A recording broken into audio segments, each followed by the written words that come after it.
Welcome, preliminary ghosts, antemortem spirits, and preparatory haunts, to the I'm a Haunt podcast. This episode is called To Be Here and Not There. I am your host, the Nothingmuse. Any place, anything, or anyone can be haunted, but for most of us, the first haunted whatever we encounter is the haunted house. From carnival amusements and Scooby-Doo cartoons to horror movies and that one house in our town, the haunted house has been a specter in our lives since childhood, and for good reason. The unknown always lends itself to mystery and curiosity. When you're a kid, while everything has a level of unknownness, houses you've never been in are a big one because you see them everywhere you go. They all look different, and sometimes you even hear stories about some of them. Think about the first time you go to someone's house. You learn a lot about them and dispel some of your own preconceived notions about them. That they probably sleep in a king-size bed with an antique bed frame. That they probably have all the latest kitchen gadgets. Or that they put the toilet paper on the holder underhand. Bastards! Once you've been inside the house, your perception of the house itself changes. It becomes known to you. The mystery is gone. For most houses, that is.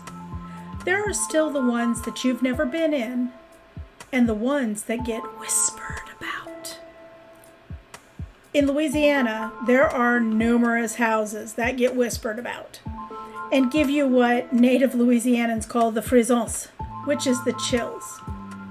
In this episode, I am going to compare two homes of similar age, history, and renown to explore why one has no documented hauntings and no ghost stories known about it, while the other has, on more than one occasion, been called the most haunted house in America.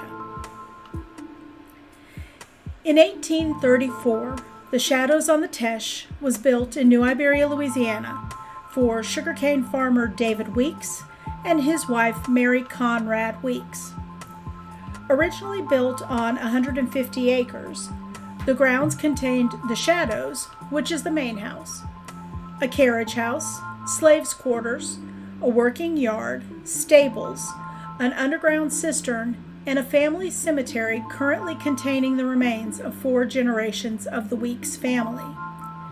At the height of their success, the Weeks family had 164 slaves on the grounds of the Shadows. David Weeks died in New England in 1834 while the house was being built. David and Mary's daughter Frances and her 2 children, Mary and Augustine, died in the 1856 Last Island hurricane. Mary Weeks died at home at the Shadows in 1863 while the home was under occupation by Union soldiers. Her second husband, John Moore, passed away at the Shadows in 1867. The Shadows passed down the Weeks family line until it was finally inherited by William Weeks Hall, who moved into the Shadows in 1922, remaining there until his death in 1958. Weeks Hall donated the Shadows to the National Trust for Historic Preservation. I was only able to confirm 2 deaths on the grounds of the Shadows on the Teche, that of Mary Conrad Weeks and her second husband, John Moore. However, the final owner of the Shadows, William Weeks Hall, is documented as having lived the remainder of his life in the Shadows and having passed in New Iberia, so it is possible that he did pass on the grounds of the Shadows.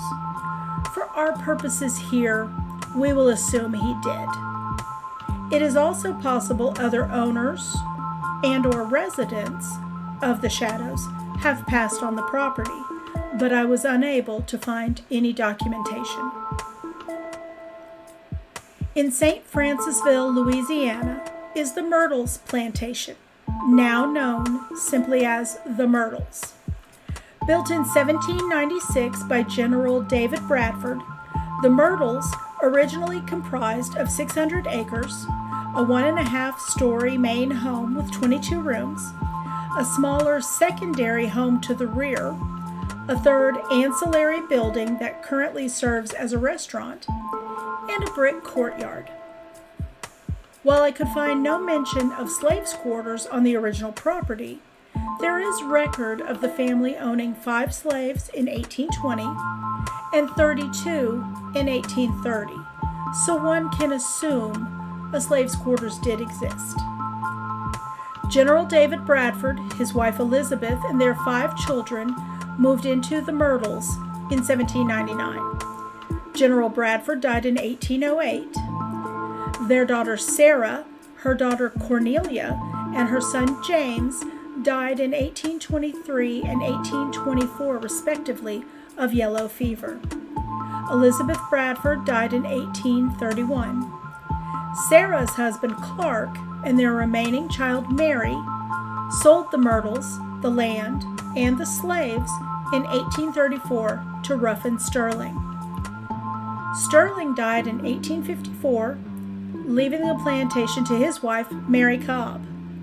After surviving the American Civil War and being robbed of its belongings by Union soldiers, the Myrtles was placed under the management of William Winter, the son-in-law of Mary Cobb. In 1871, William Winter was killed on the porch of the Myrtles. His wife Sarah died in 1878. Mary Cobb died in 1880, passing the Myrtles to her son Stephen, who sold it in 1886. It changed hands multiple times until coming into the possession of the current owners, who operate it as a tourism bed and breakfast. It is also listed on the National Register of Historic Places. There have been 3 documented deaths, that of Sarah Woodruff and her children Cornelia and James of yellow fever, and 1 murder, that of William Winter, on the grounds of the Myrtles. It is possible that other members of the family died while at home at the Myrtles, but I was unable to find any documentation. Now that we've journeyed through the abridged histories of each home, I want to make a quick side-by-side comparison of the 2. Both properties were built around the same time. Both were built for prosperous families. Both utilized slave labor. Both were occupied by Union soldiers during the Civil War. Both properties endured multiple tragedies. Both had families that lost a mother and 2 children. Both properties had 1 or more people die on the property. The Shadows is open to visitors for tours, but not open for overnight guests, and is not a residence. The Myrtles has operated as a bed and breakfast welcoming overnight guests since the 70s. Only the Shadows has a cemetery on premises. Only the Myrtles has a verified murder on premises.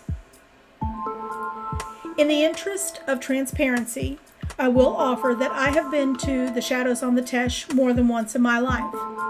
I've been on the tour more than once. I grew up on the street that ended at the Shadows property. I have never been to the Myrtles. Fear not, though, as that does not influence my feelings regarding this topic or these 2 houses.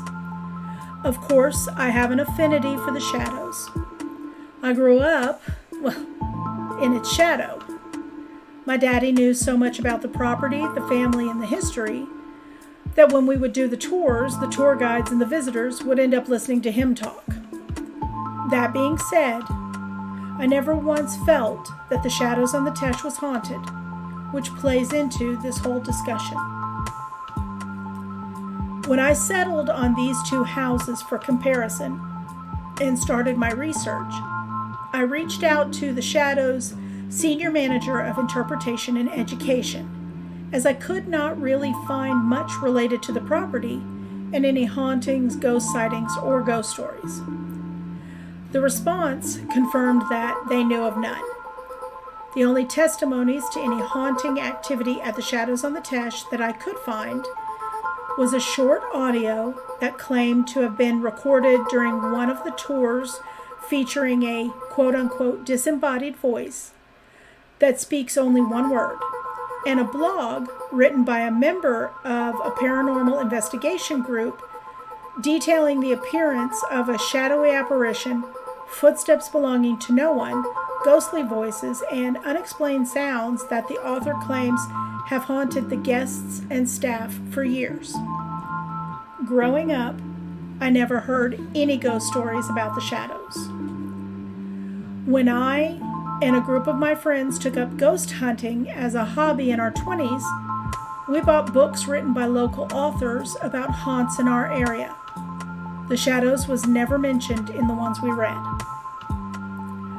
The Myrtles, however, has had quite a bit written on its haunted history. On more than one occasion, in more than one context, it has been referred to as the most haunted house in America. The mysterious footsteps, ghostly voices, and unexplained sounds of the Shadows are also well-documented occurrences at the Myrtles. The differences lie in the murder or murders, as apparently the murder rate has increased over the decades and now tolls at 10 murders at the Myrtles, but only one has actually been documented. And the ghost of Chloe. The murder of William Winter and its details are documented. He was shot on the front porch of the Myrtles, where he subsequently died. The story of his shooting and death, however, have changed over time to include him being shot on the side porch of the Myrtles and him traveling through the house and up the stairs, where he met his wife on the 17th stair and died in her arms. Some of the mysterious footsteps are said to walk from the porch, through the house, up the stairs, stopping at the 17th step. Chloe is the most famous ghost at the Myrtles. The condensed version of the story is that Chloe was a slave on the Myrtles plantation who was also frequently made to engage in sexual relations with Clark Woodruff, the master of the home. When she was caught eavesdropping, one of her ears was cut off as punishment. She wore a green bonnet to hide the deformity.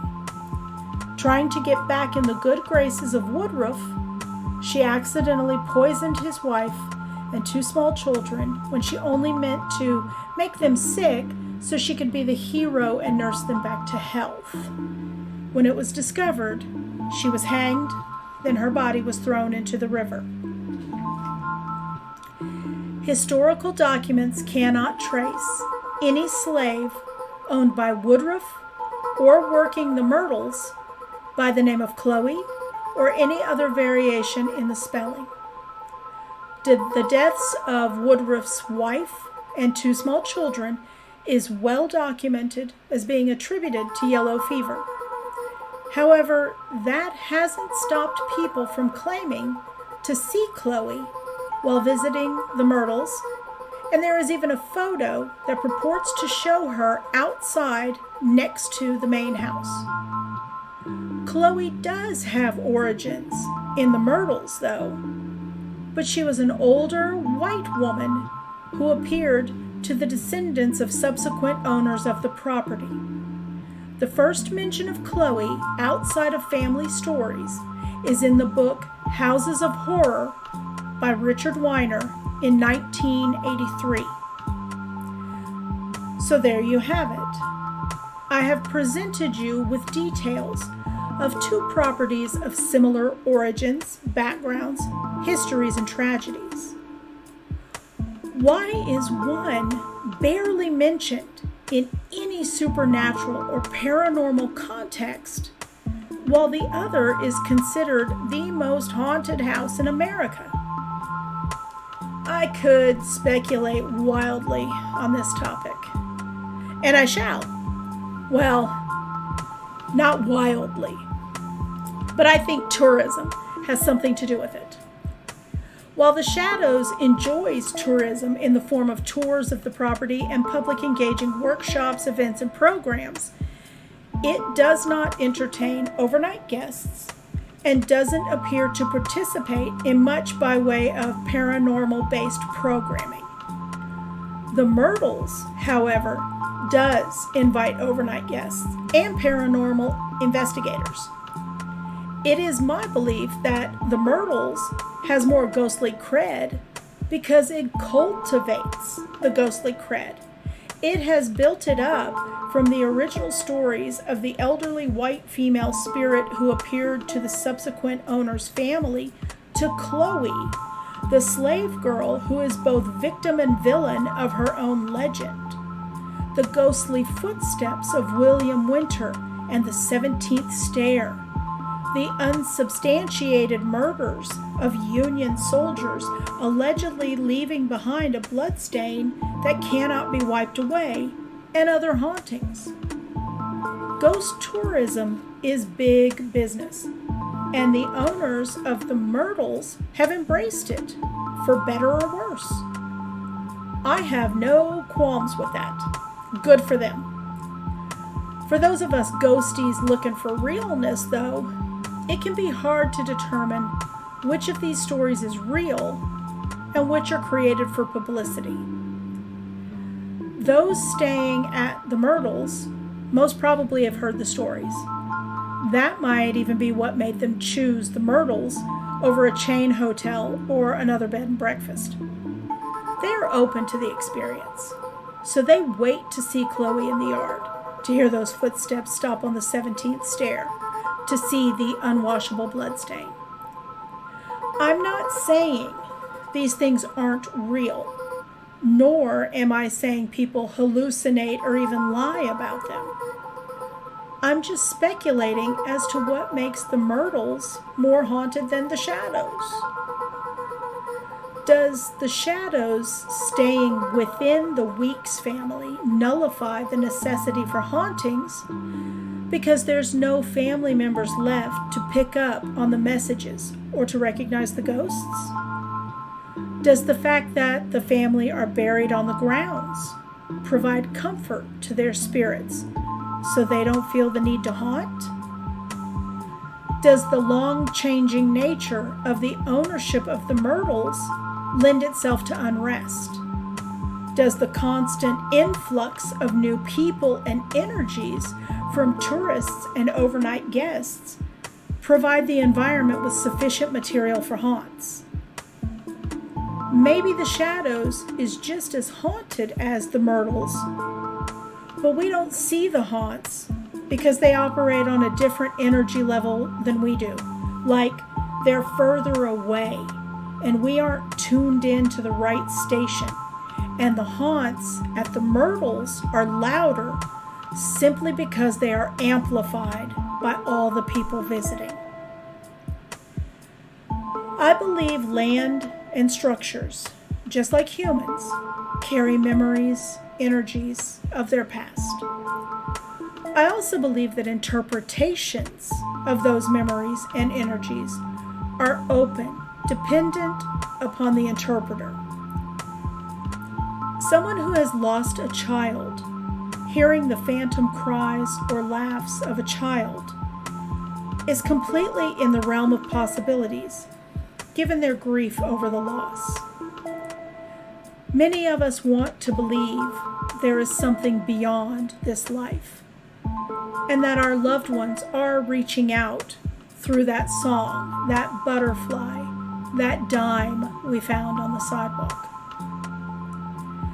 I think the key is in the stories themselves and how they are shared. I think we are the key.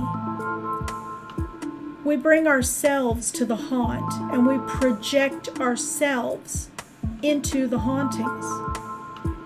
If we go into the experience open, then we can entice ourselves into seeing and hearing things that we might not otherwise see and hear. It's not the houses that are haunted. We are. We tell the stories. We amplify the haunt. We bring it with us. So, why are some places haunted while others are not? I think it's simple. We just haven't brought our ghosts with us to the ones that aren't yet. To all the ghosties tuned in out there, thank you for listening. And remember, if I know nothing else about what happens after this life, I do know this. I'm a haunt.